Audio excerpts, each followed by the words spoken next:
Hey everyone, it's Friday, February 28th, and this is the Product Mentor Talk. I'm Nis Frome, co-founder and VP of Product at Alpha. I'm a mentor in the Product Mentor program. For those who don't know, the Product Mentor program is a global initiative in over 20 countries around the world where mentors and mentees get paired up in the field of product management to help make better product decisions, better products, and most importantly, better product people.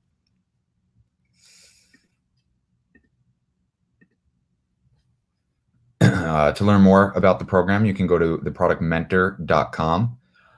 Today, I'm going to be leading a discussion on how to collaborate with stakeholders in your organization to build better products. And you can post your questions to the YouTube chat. And I will do my best to answer your questions as they come in real time.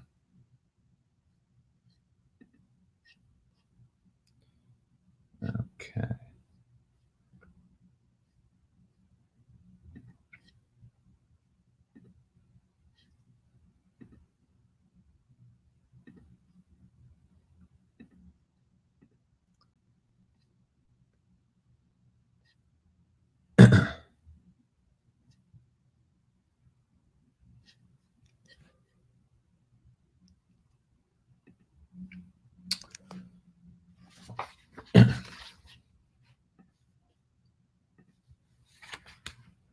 So as I mentioned before, my name is Nis. I'm the co-founder and VP of Product at Alpha. This is, I believe, my 7th session with the Product Mentor. And I've had 10 mentees over that time. And actually, none of them have come to me and said, I want to collaborate at scale with stakeholders in their organization. So it's a little bit counterintuitive why I picked this topic, but I'll talk a little bit about why I think it's important to get everyone in your company, and at least around you in the organization, helpfully involved in the product development process. See, most of my mentees have come to me with an objective that looks more like this, where they say they want to be more data-driven. They want to be more customer-driven. They want to focus on customers. They want to build really great and delightful products instead of building what their internal stakeholders ask for. So why is it that I'm now giving a talk about how to do the thing your internal stakeholders are asking for, how to work with them instead of being customer-driven? And what I found is that when I really dig into this objective with my mentees and other people in the industry, usually I find that mentees and product managers have a pretty good idea of like how to do really good product management, right? I start digging in and they know the techniques, they know the playbooks, they've studied the case studies, they've read the books, and it strikes me as like this isn't really their objective. Like they know how to be data-driven and customer-driven. What they don't know how to do is do it within their organizations, right? So the challenge I've found is that the product manager is usually not the problem, right? If they're in this program, if you're watching this session, you already know many of the best practices. Like that isn't the problem. The problem isn't your lack of knowing how to do product management. You already know how to be customer-driven. The problem is that your company is holding you back. And here's why. The paradox is that it's your company who brings you in to do product management, but where the misalignment isn't in what your job is and in how to do product management. The misalignment is that what your stakeholders want, what the company wants, is misaligned with customers, right? That's where the misalignment is. And that's kind of like a prerequisite for doing product management the right way. And so why is there this misalignment? It's one, many of our stakeholders are not customer facing and don't talk to customers, or when they do, it's not within the purview of product development and product strategy. It's more peripheral or tangential, right? And your stakeholders intuitively and innately want things that are contradictory to what the customer wants. So your stakeholders want deadlines and predictability.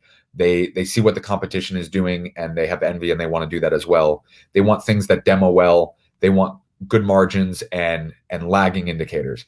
That's not at all what your customer wants, right? Your customer often doesn't know what they want until they see it, right? And then they just want it to be cheaper and they want it to work, right? So you have this total misalignment of what your company wants, what your customer wants. So even if you're doing product management, even if your company brought you in to do product management, they see you doing product management, they don't have a problem with product management. They have a problem with what you're building because they don't understand what the customer wants. So nothing you're doing necessarily makes sense to them or is intuitive to them.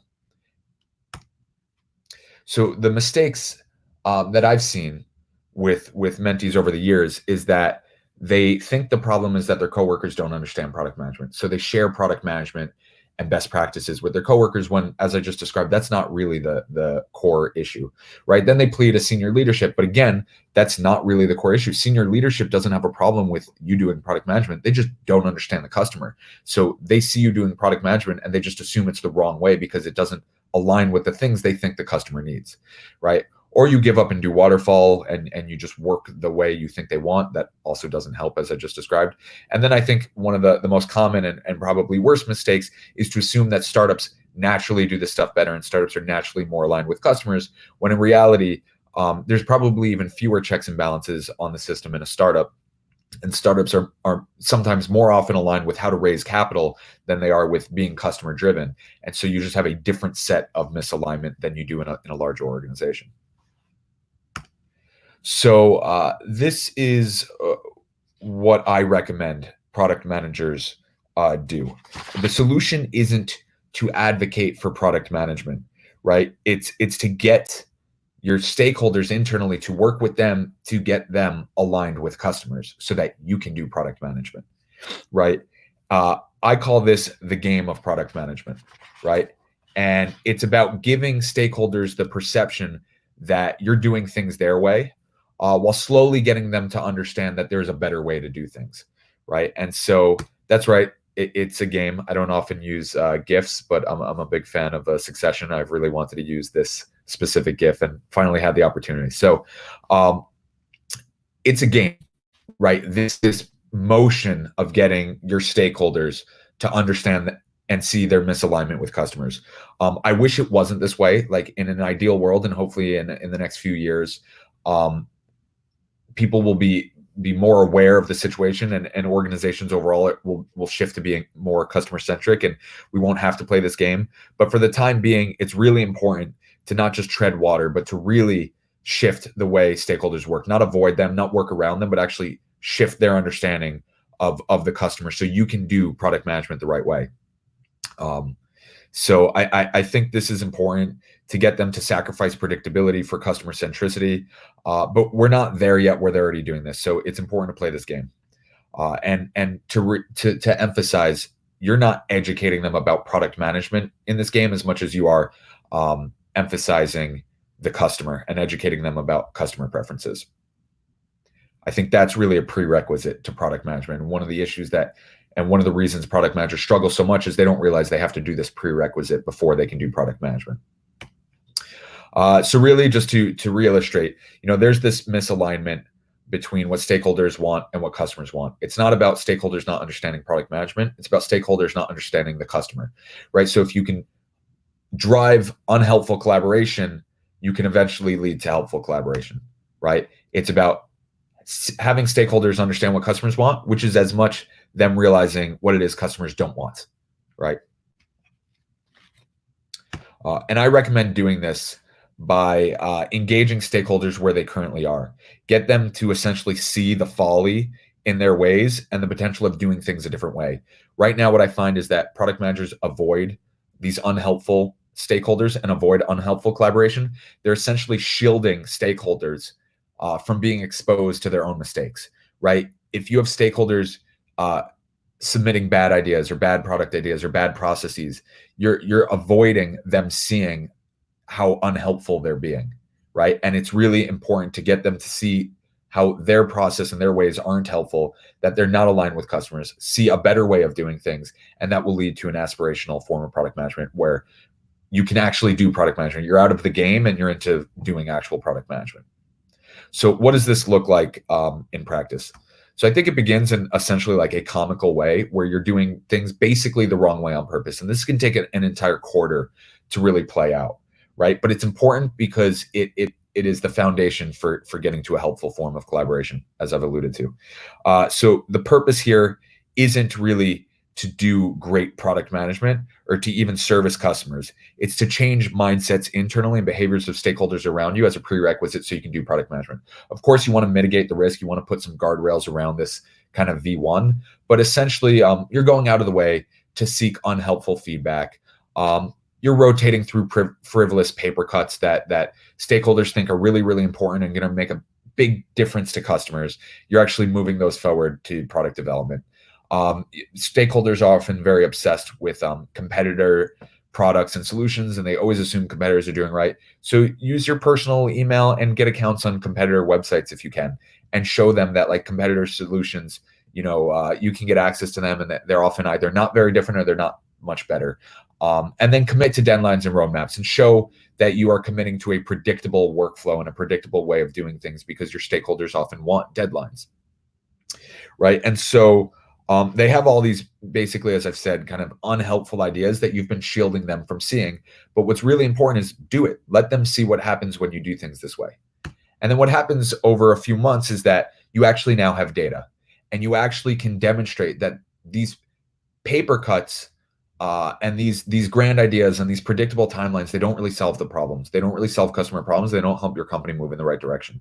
So now that you have data, you can create essentially an internal email per stakeholder group, right? You can send an email, the sales update, the marketing update, customer success, whatever teams you have within your organization, right? And depending on the collaborators there and their form of collaboration, you can literally reply to the collaboration with the results. You can say, you submitted these 3 ideas that you told me were the most important. We did those. You told me that this competitor's was solving a problem in a more profound way. Like, here's the demo of that account, right? You can literally do things the way stakeholders have asked you to do. And then kind of the second point is you can emphasize that the assumptions were wrong, like that these great ideas they thought they had. You don't have to be snobby about it, but you can, just kind of objectively show these things you did just move the needle, right? It's not that easy to know what the customer wants. It's not that easy to iterate, right? And then even more importantly, you can show them to your stakeholders. You can say, hey, that paper cut didn't work. I'm going to ask you to go do discovery and go talk to some customers and understand like why they aren't using it, why this didn't solve their problem, why they're still unhappy, or why, what any number of reasons. Actually give work to these stakeholders to go do. Essentially, like, put the onus on them to iterate and figure it out, right? And then share insights from customers and competition. So what you've now done is you've done things the unhelpful way, and you've demonstrated that you are a collaborative person, and you are data driven, and you are now sharing data. You're now a central source of information and access from collaboration to customer, right? And then what happens is that naturally, without you even saying it, stakeholders will begin to see that there's probably a better way to do things. They'll realize they don't really want to do this work themselves. They'll realize iteration is hard, and figuring out what customers want is really difficult. And instead of you saying what should be done in a better way, I recommend bring in guest speakers, bring in experts to talk about how they've done it there. If you have some people collaborating in a helpful way, give them kudos. So emphasize helpful collaboration that is leading to better customer outcomes, rather than just the unhelpful collaboration that is not going anywhere, right? Do demo days and office hours and present yourself as someone who wants to collaborate and who invites feedback, right? And then begin utilizing some of the product management best practices, like a priority matrix, and optimize for customers, and start showing stakeholders in your organization what it looks like when you optimize for customers and you iterate. You can start stripping away some of these deadlines, right? That's what really V4 looks like when you've established influence and thought leadership and expertise, right? What ends up happening is now you have like a much more streamlined system of internal feedback, where people feel that you listen so much that they don't even have to give you the feedback. They assume someone else is going to give it to you. But when they do give it to you, it's in a streamlined system that's easy and accessible for you. V1 wasn't that at all. V1 was all over the place. But by V4, you have trust internally to build a system that people will use. You can create a product advisory council to get direct and collaborative feedback from the most helpful people from different teams, right? You can even begin to work in cross-functional pods where your development team actually has structured feedback and structured cadences with members from different stakeholder groups, right? And then you can shift from waterfall to these agile workflows. You can kind of abandon deadlines and work iteratively to solve customer problems, and work on thematic roadmaps where your stakeholders are aligned and they agree with the thematic priorities. And what's interesting here is that this now no longer looks like a game, right? Because it's not. And that's what I said. You start with the game of product management, which is to get stakeholders to understand that they're misaligned with customers, and that you are a way to facilitate alignment with customers. And then you get to really do product management, right? That's what this begins to look like. It lets you do product management.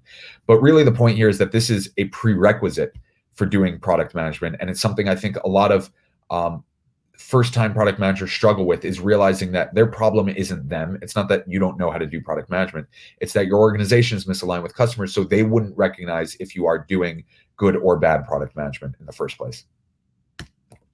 And I actually say it's even better if you go through this process rather than just starting in and doing things the aspirational way. It's even better because you took your stakeholders on the journey with you. You took them from that point of misalignment with customers and you showed them the alignment, right? You showed them where they were misaligned. So they'll never again wonder what would happen if you just did things their way. What would happen if you just built their idea?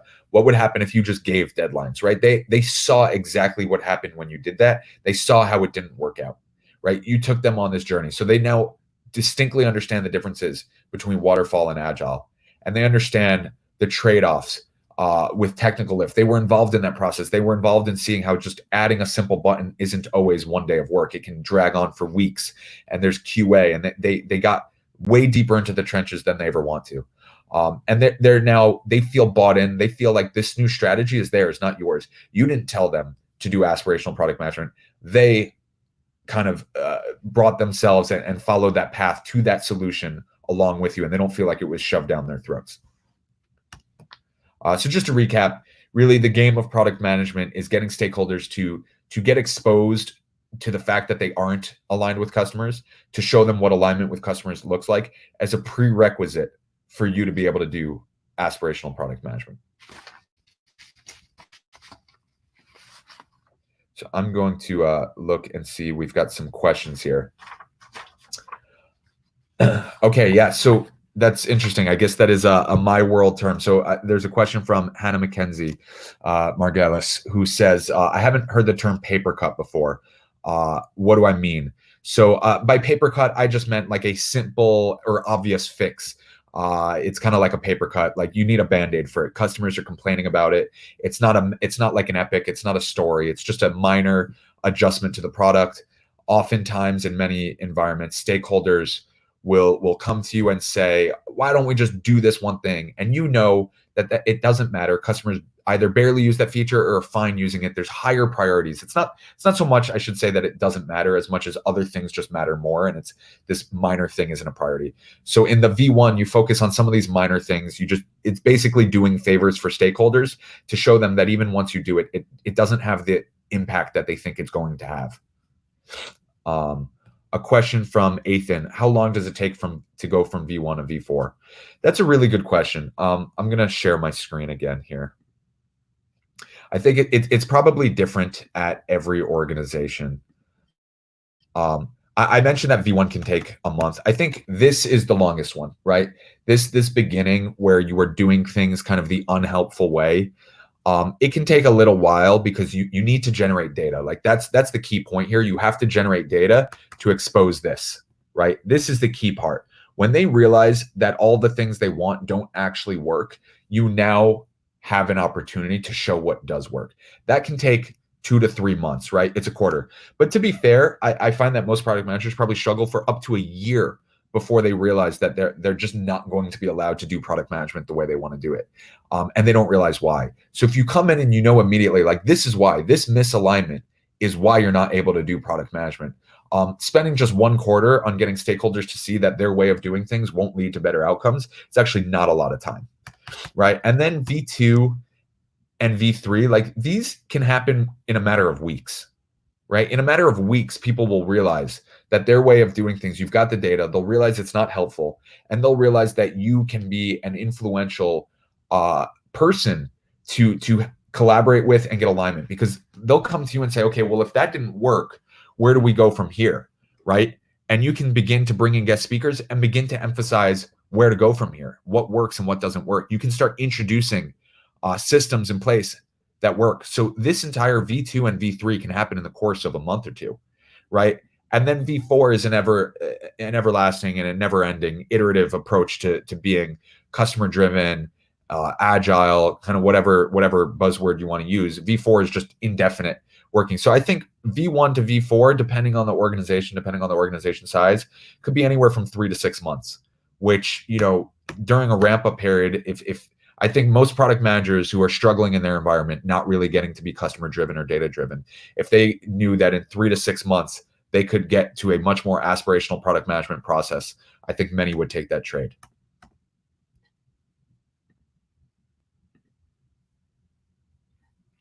Okay, question again from Ethan. What are the different tools and processes you use in each of the phases for V1, V2, V3, V4? That's a good question. So I thought about kind of recommending some tools and processes, but I didn't want that to distract from the core point, which is that the game is the prerequisite for doing aspirational product management. But if I just pick, maybe a couple techniques here. So in V1, like I've done very, very specific kind of roadmaps, like detailed Gantt charts of like, okay, you want this thing, we're going to give you full predictability, even though, customers don't care about Gantt charts. They don't necessarily care about deadlines either. I mean, to some extent, they want to know that something's going to be fixed, but they don't need the level of predictability sometimes that internal stakeholders do, because internal stakeholders have to do reporting and they want to do quarterly projecting and all that. So I do, very, very specific roadmaps. I literally get accounts, this is not really a tool so much as, I use a personal account, or I have like a domain that I can use that makes me look like a business, and I get accounts on competitor products, right? In terms of getting unhelpful feedback, you can use Trello, you can use email. There's any sorts of ways to build systems, or very simple catch-all email that anyone can forward their feedback to, and I will immediately reply and be like, that's super helpful. Thanks for that. Let's show you what we're thinking of doing, right? So you're being very receptive to all ideas, even if you intuitively know, or based on customer feedback, know it's not helpful, right? The V2, internal email per stakeholder group, it's literally just an email tool, just an email. There's no tool there. I've seen a couple tools get built around this, but I haven't seen one really take off. In terms of sharing insights, we use our own product, Alpha. We also use a product called Tetra Insights. We use Full Story. We use Gong. We use Trello. We use Mural as well to share insights. So we use a bunch of different tools for input and output of insights. There's no shortage of insight tools at this point out there. In terms of V3, we use a heavy amount of Slack for all of this. In terms of the priority matrix, we're pretty heavy users of Notion as a road mapping and kind of decision support and product documentation tool. And then V4 is, all the aspirational product management tools you want to be using, from road mapping to customer feedback.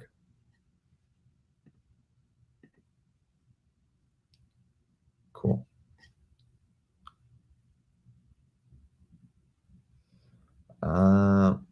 Awesome. I don't see any other questions. So thank you everyone for joining us today, and for our discussion, for participating in our discussion of collaborating at scale and how to get stakeholders to be helpful in the product development process. As always, the presentation will also be posted to our SlideShare channel.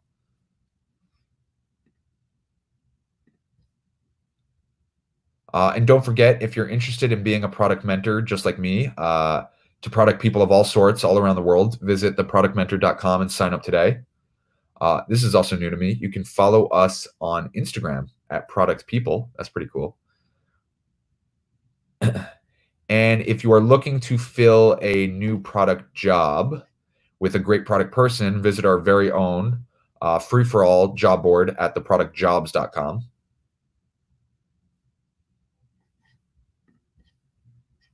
And finally, don't forget to like the video and subscribe to our channel on YouTube. And I will see you all next time. Goodbye.